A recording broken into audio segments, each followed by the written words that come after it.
the cold metal table pressed against the small child's back. Above him, insectoid faces stared down with emotionless compound eyes that gleamed like black glass under the harsh laboratory lights. The Kashrix scientists had been running tests on Subject 7291 for 3 long years, ever since they'd pulled him from the wreckage of a human colony ship that had broken apart in deep space. The lead researcher clicked his mandibles together in a sound that meant disappointment. His 6-fingered hands scrolled through data on a holographic screen that floated beside the examination table. 3 years of testing. 3 years of carefully documented experiments. And for what? Unremarkable healing rate, he announced to his assistant, his voice buzzing with disgust. Standard pain response. No psionic abilities whatsoever. Not even basic telepathy. He gestured with one of his thin arms at the 3-year-old child strapped to the cold surface. This species is completely worthless to us. The child didn't understand the words. He only knew that the bad things were happening again. The needles. The bright lights. The cold hands that poked and prodded. He'd learned not to cry anymore because crying never made them stop. The assistant tilted his head, antennae twitching. What should we do with it then? Return it to its kind? The lead researcher made a harsh clicking sound that might have been laughter. Return it? Do you know how much fuel that would cost? How much time we'd waste? He waved a dismissive hand. No. Dispose of it. Take it to Drethus Prime. Let the jungle take care of our mistake. One less failed experiment cluttering up the records. They never even gave him a name. To them he was just Subject 7291. Another number in their files. Another disappointment in their endless search for exploitable abilities from other species. Within the hour, the child was sedated and loaded onto a small transport ship. The pilot didn't ask questions. This wasn't the first failed experiment he'd dumped on that toxic world, and it wouldn't be the last. Drethus Prime was useful that way. Harsh jungle, dangerous predators, and far enough from civilized space that no one asked uncomfortable questions. The ship landed just long enough to toss the unconscious child onto the mossy ground near the jungle's edge. The pilot didn't even power down the engines. Within 3 minutes he was gone, climbing back toward the stars. The Kashrix logged the disposal in their files and moved on to other projects. They never looked back. They never wondered if the child survived even a single night. But they should have. Because deep in the obsidian mountains that rose like black teeth against the purple sky, ancient eyes were watching. Eyes that had seen civilizations rise and fall. Eyes that belonged to beings older than most spacefaring species. Velkera was a dragon elder, her scales the deep red of dying embers. She'd been flying her patrol route when she spotted the alien ship making its brief landing. She'd seen them dump something small near the tree line.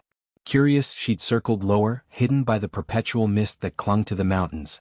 What she saw made her ancient heart clench with unexpected pain. A human child. Barely more than a baby. He woke slowly from whatever drugs they'd given him, blinking in confusion at the strange plants and unfamiliar sounds.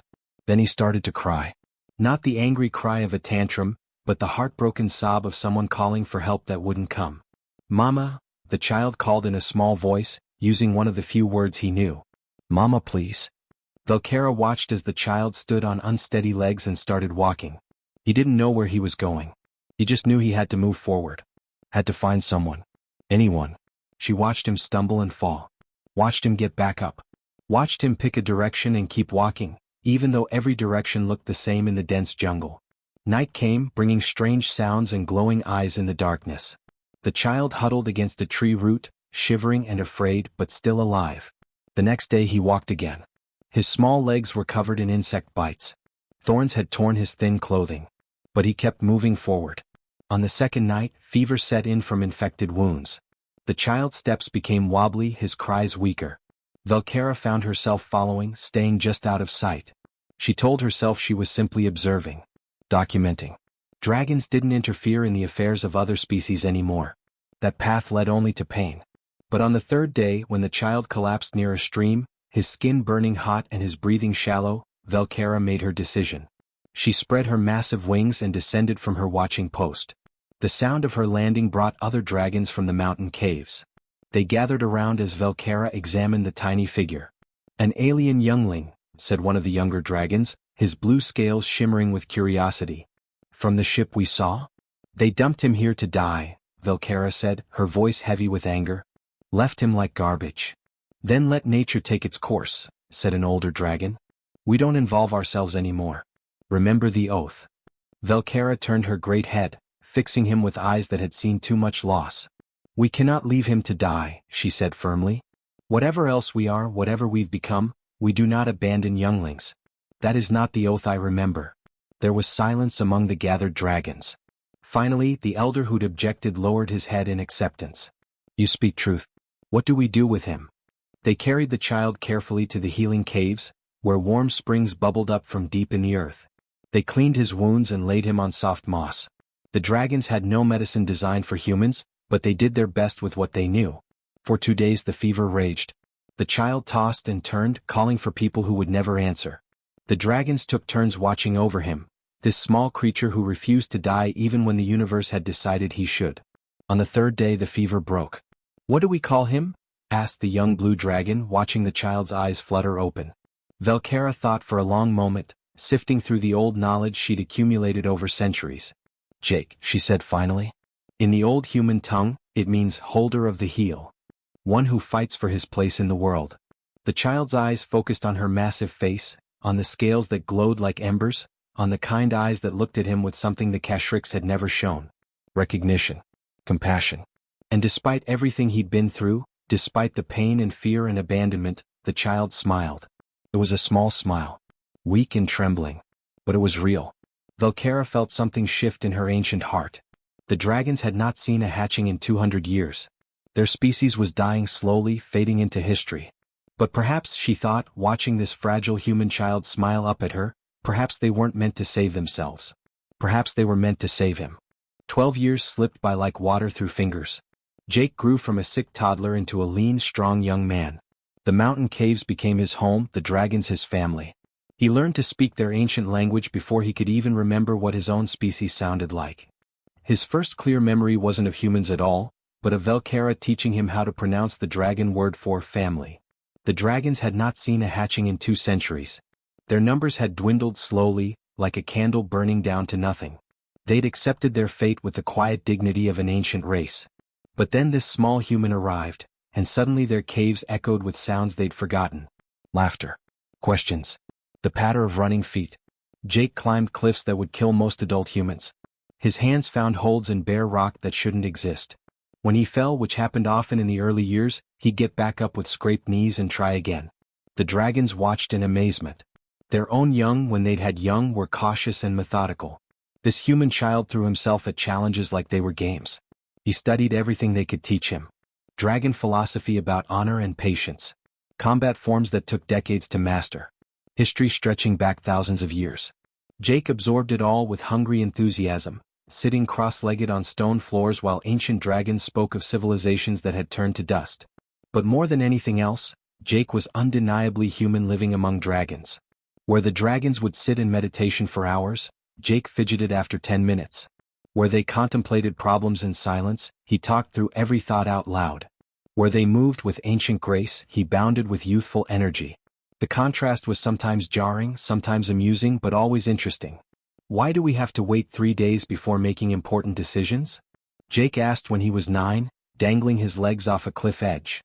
"Because wisdom requires patience," explained an old dragon named Garrett, his bronze scales dulled with age. "But what if the decision is time-sensitive? What if 3 days is too long?" Garrett blinked slowly. No dragon had ever questioned that tradition. It has always been 3 days. "But why?" Jake persisted. The dragons learned that humans asked why about everything. They never just accepted the way things were. At first it was exhausting. Eventually it became refreshing. The old dragons found themselves questioning traditions they'd followed for centuries, reconsidering beliefs they'd held without examination. By the time Jake turned 17, he stood tall for his age, his body lean and muscular from years of climbing mountains and training in dragon combat forms. His hair had grown long, tied back with leather cord. His eyes held a strange mix of human determination and dragon wisdom. One evening he sat with Velkera on their favorite outcropping, watching the purple sunset paint the sky. She'd grown older, her crimson scales less bright than they'd been 12 years ago. "Why haven't you tried to contact other dragon clans?" Jake asked suddenly. "There has to be others out there somewhere." Velkera exhaled slowly, smoke drifting from her nostrils. "Because, Little Ember, there are no other clans. We searched for decades. Sent messages across the stars. We are the last." Jake turned to look at her, his jaw set in that stubborn way she'd come to recognize. Then we change that. We find a way to make sure you're not the last. Jake, my dear one, some things cannot be changed. We've made peace with our ending. Well, I haven't, Jake said with the absolute certainty that only humans seem to possess. You saved me when you didn't have to. You gave me a family when I had nothing. I'm not going to just sit here and watch you fade away. Velkera felt warmth in her ancient heart. The dragons had learned something over these 12 years, something the Kashrik scientists with all their tests and experiments had never discovered. Humans weren't special because of powers or abilities. They were special because they refused to give up. That stubborn, impossible hope was infectious. Since Jake arrived, the dragons had started singing again, creating art again, arguing philosophy late into the night instead of sleeping through the centuries. One human child had reminded them what it meant to be alive. Then everything shattered in a single morning. The Kashrik's mining ship appeared in orbit without warning, its sensors sweeping the planet for valuable resources.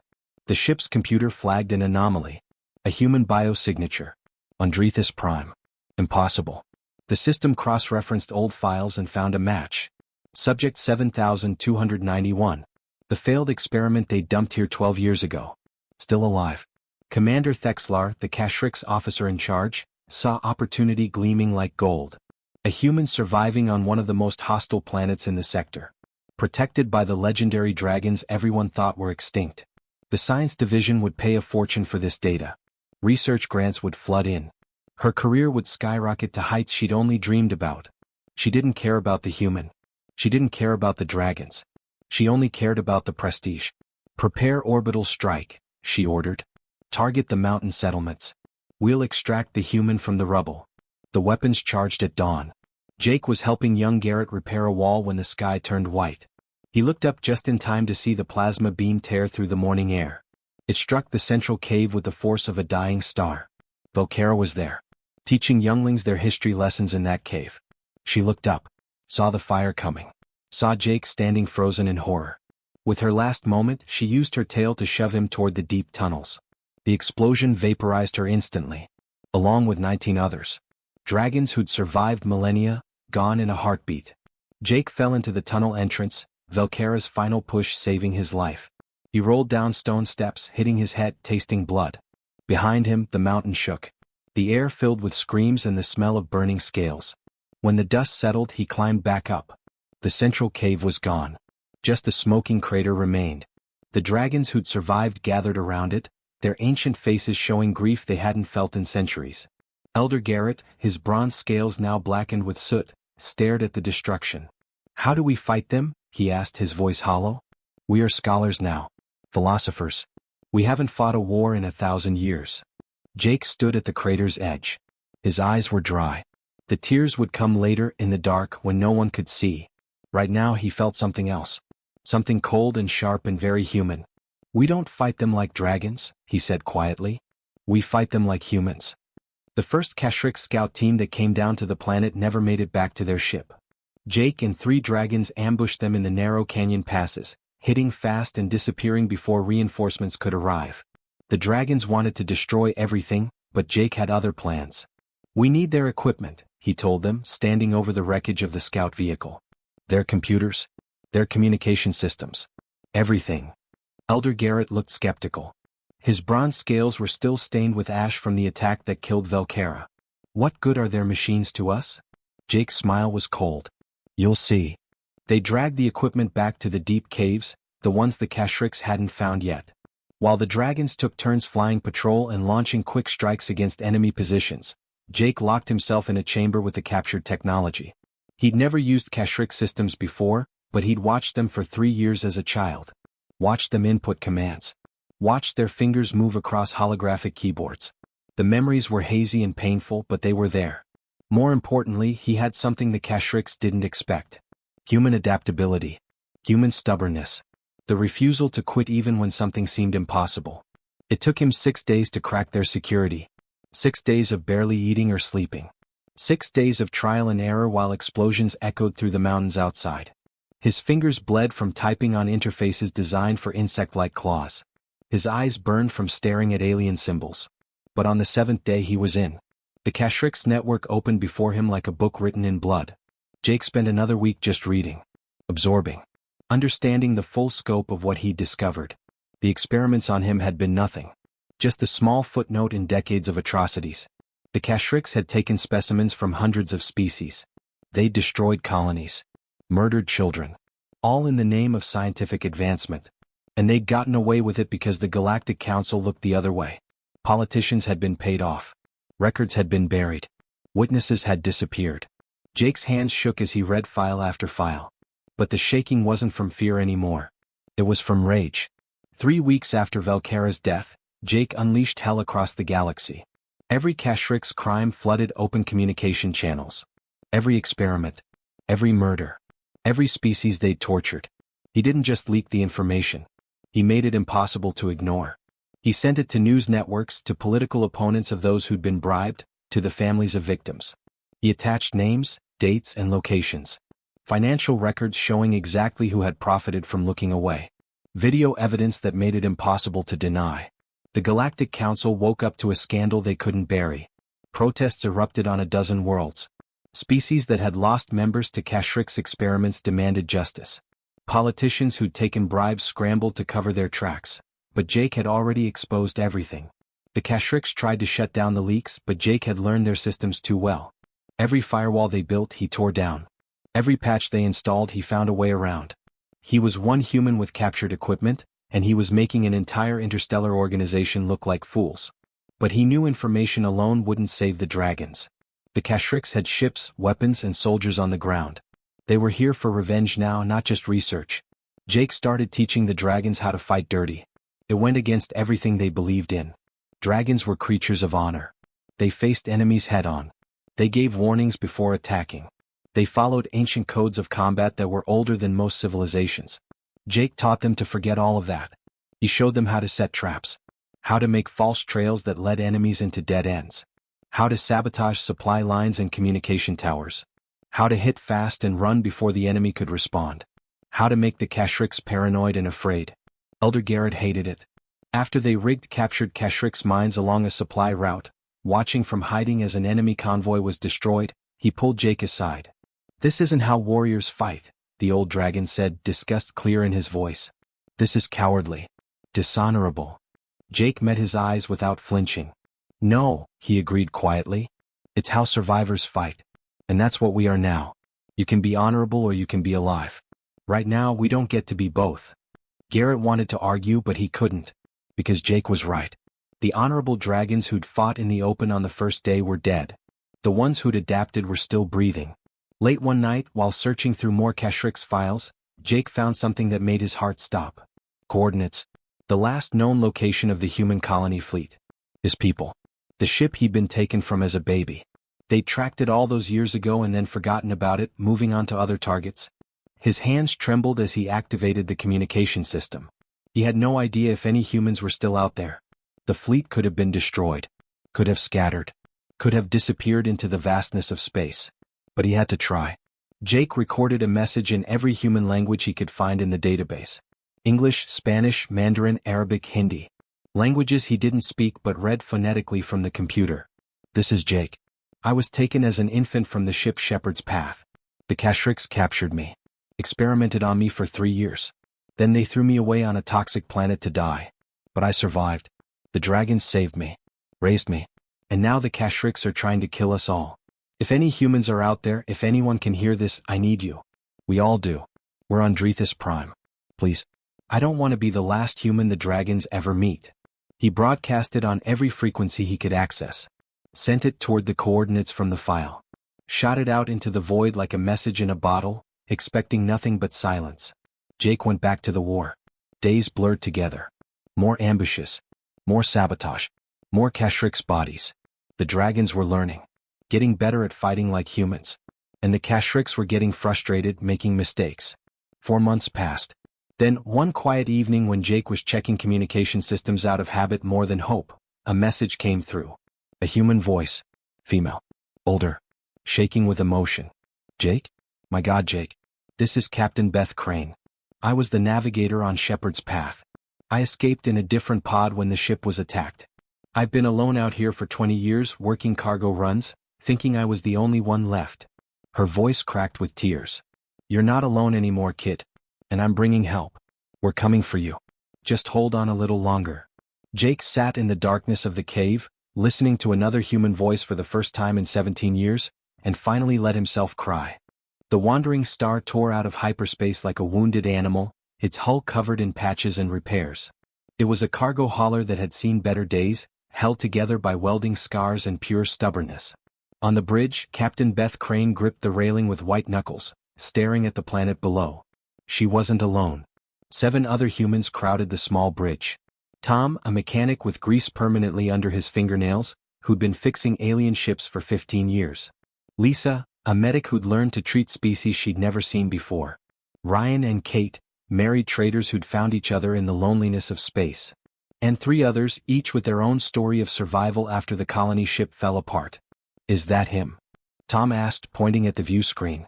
It showed a figure standing on a mountain ledge beside something massive and scaled. That's the kid from the message? Beth's throat tightened. The boy in her memory was 6 months old, chubby-cheeked and drooling. The person on that screen was a man, tall and lean, standing like he belonged next to that dragon. He's not a kid anymore, she said softly. Look at his eyes. Even from orbit, even through the camera, you could see it. Those weren't the eyes of someone who'd been rescued. They were the eyes of someone who'd survived everything the universe threw at him and come out harder. Beth, said Lisa, her voice shaking. Look behind us. Beth turned. Through the rear viewport, ships were dropping out of hyperspace. Not human ships. 17 vessels of completely different designs. Some were sleek and graceful. Others looked like they'd been carved from asteroids. Each one represented a different species. A different story. They answered, Beth whispered. They all answered. Jake's message hadn't just reached humans. It had reached every species that had suffered under the Kashrix. And they'd come. Not for him specifically. But because his story was their story. Because someone finally had the guts to fight back. The landing on Drethus Prime was rough. The wandering star wasn't designed for atmospheric entry, and Tom had to nurse the engines the whole way down. When the ramp finally lowered, Beth's legs felt weak. Jake stood at the edge of the makeshift landing pad. Behind him, dragons watched with cautious hope. He looked so human and so alien at the same time. His clothes were a mix of leather and scales. His hair was tied back with cord made from dragon hide. But his face, his expressions, those were purely human. You came, Jake said, and his voice cracked on the words. Beth didn't answer. She just ran down that ramp and pulled him into a hug. He was taller than her, stronger than her, but in that moment he felt like the baby she'd helped deliver on the shepherd's path 20 years ago. Of course we came, she said fiercely, tears streaming down her face. That's what humans do. We come back for our own. Always.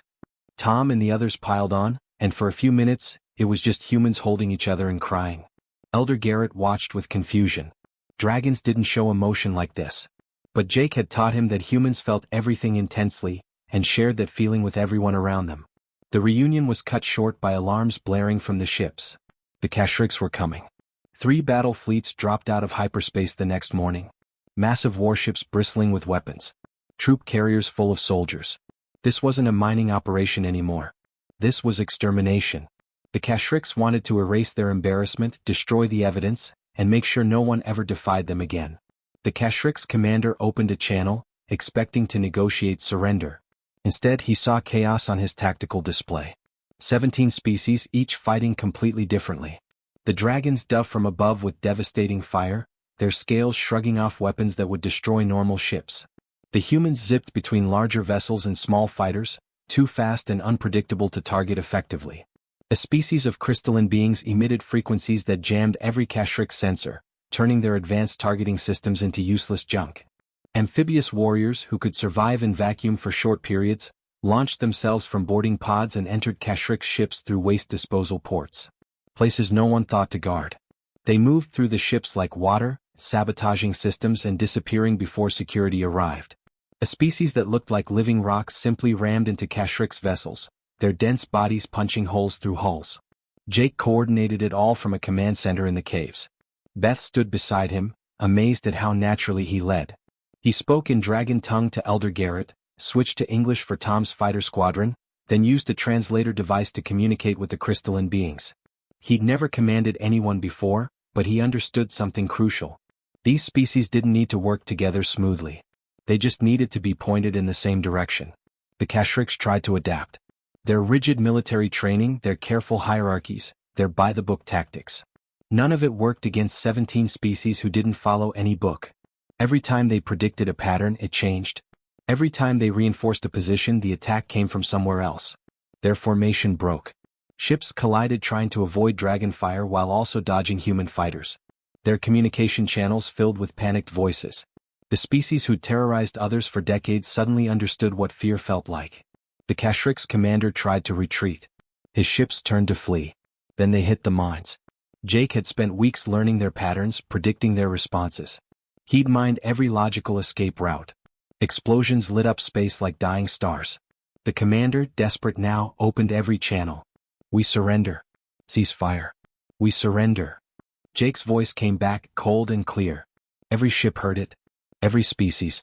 Even the Kashrik's crews. "No. You don't get to surrender. Not like you let all those others surrender. You get a trial. You get justice. And then you get exactly what you gave us. Nothing." The battle continued until every Kashrik's ship was disabled or destroyed. Not obliterated. Jake made sure of that. Because he needed the crews alive. Needed them to stand trial. Needed the galaxy to see them held accountable. When the last Kashrik's vessel went dark, Beth put her hand on Jake's shoulder. He was shaking, adrenaline and grief and triumph all mixed together. "Velkera would be proud," she said quietly. Jake nodded, unable to speak. Around them, humans and dragons and a dozen other species began the careful work of securing prisoners and salvaging ships. Different species who'd never met before today working side by side. All because one human refused to stay broken. The Galactic Council chamber was massive, designed to hold representatives from 1,000 different worlds. Jake had never seen anything like it. Crystalline pillars stretched up toward a domed ceiling that showed the stars beyond. Delegates sat in specialized pods, each designed for their species' unique biology. The tribunal lasted 6 months. 6 months of testimony. 6 months of evidence. 6 months of Kashrik scientists trying to justify the unjustifiable. Jake attended every single day, sitting in the human observation section with Beth beside him. Some days were harder than others. Days when they showed footage of experiments. Days when survivors testified about what had been done to them. On those days, Jake's hands would clench until his knuckles turned white. Beth would quietly take his hand and squeeze, reminding him he wasn't alone anymore. The verdict came on a gray morning.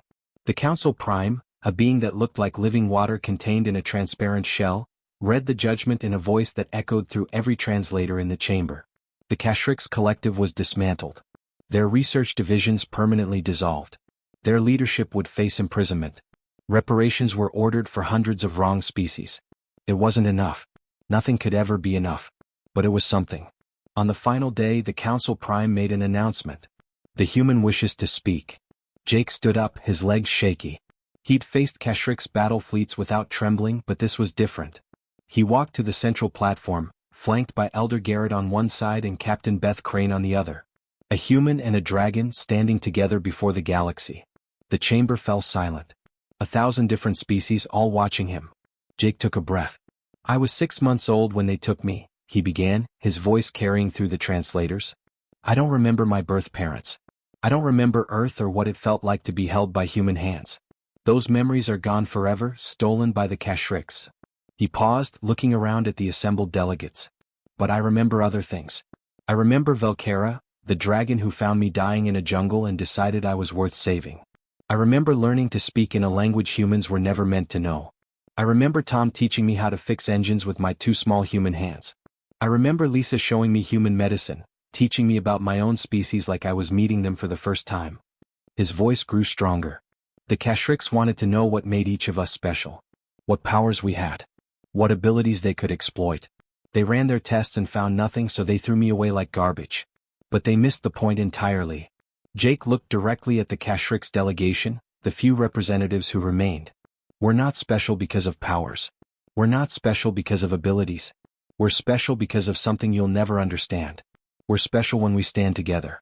When we refuse to let each other face the darkness alone. That's the real human strength. That's what you couldn't measure or quantify or steal." The chamber erupted in sounds. Some species clicked, others hummed, some roared approval. The Kashrik's representatives sat in silence. When Jake returned to Drethus Prime, he found that home had changed. Beth and the other humans had stayed. They built actual houses in the mountain valleys, using a mix of human engineering and dragon wisdom. The structures looked like nothing else in the galaxy, perfectly blending two species' ideas of shelter. Tom had set up a workshop and was teaching young dragons about mechanics. Lisa had established a medical center that treated both dragons and the growing number of species who'd started visiting. Ryan and Kate had gotten married in a ceremony that mixed human and dragon traditions, and Kate was pregnant with the first human child to be born on Drethys Prime. But the real miracle came 3 years after the battle. Elder Garrett, ancient and scarred and sure he'd never feel that pull again, started courting a female dragon named Sylvia, who'd thought her time had passed centuries ago. The whole settlement watched in amazement as these two ancient beings rediscovered something they'd lost. Then came the morning when Garrett rushed into the main cavern, his eyes bright with joy. "An egg," he announced. "We have an egg." The settlement exploded with celebration. Dragons roared. Humans cheered. Species who'd come to visit joined in without even knowing why. An egg. The first dragon egg in 200 years. They took turns keeping it warm, rotating guard duty like it was the most precious thing in existence. Because it was. Jake spent hours sitting beside it, talking to the life growing inside. Telling stories about Velcara. Promising that the world would be better for this new dragon. The hatching happened on a spring morning. The egg cracked and a tiny dragon emerged, scales gleaming crimson red. Exactly like Velcara's had been. "What should we name her?" Garrett asked, his voice thick with emotion. Jake smiled through his tears. "Velcara. We name her Velcara so she remembers who saved us all." The months that followed brought more changes. Tom found 2 cousins working on mining stations in nearby systems. They came to visit and never left. Lisa discovered a small human colony on the sector's edge, surviving but isolated. She brought them news that they weren't the last, weren't forgotten. Some of them came to Drethys Prime, adding to the growing community. The settlement became something unprecedented. Not just humans and dragons but a dozen species living together. Not because they had to but because they wanted to. They shared meals, told stories, taught each other their ways. Arguments happened, of course. Cultural misunderstandings were common. But they worked through them. Jake eventually made a decision. There were more humans out there, scattered across the sector. Lost and alone and thinking they were the only ones left. He couldn't leave them in that darkness. On the morning he prepared to leave, young Velcara, now 3 years old and already confident in flight, insisted on flying alongside his ship for the first part of the journey. Jake watched through the cockpit window as she matched his speed, her crimson scales catching the sunlight. Below, Beth waved from the settlement. Beside her, Tom and Lisa and a dozen others. Elder Garrett stood on a cliff and roared a blessing that echoed through the mountains. And somewhere in the warm caves, 5 more dragon eggs rested in their nests, tended by parents who'd rediscovered hope. The Kashrix had tried to break a human infant. They'd experimented on him, found him worthless, and thrown him away to die. Instead, they'd created something they could never understand. A bridge between species.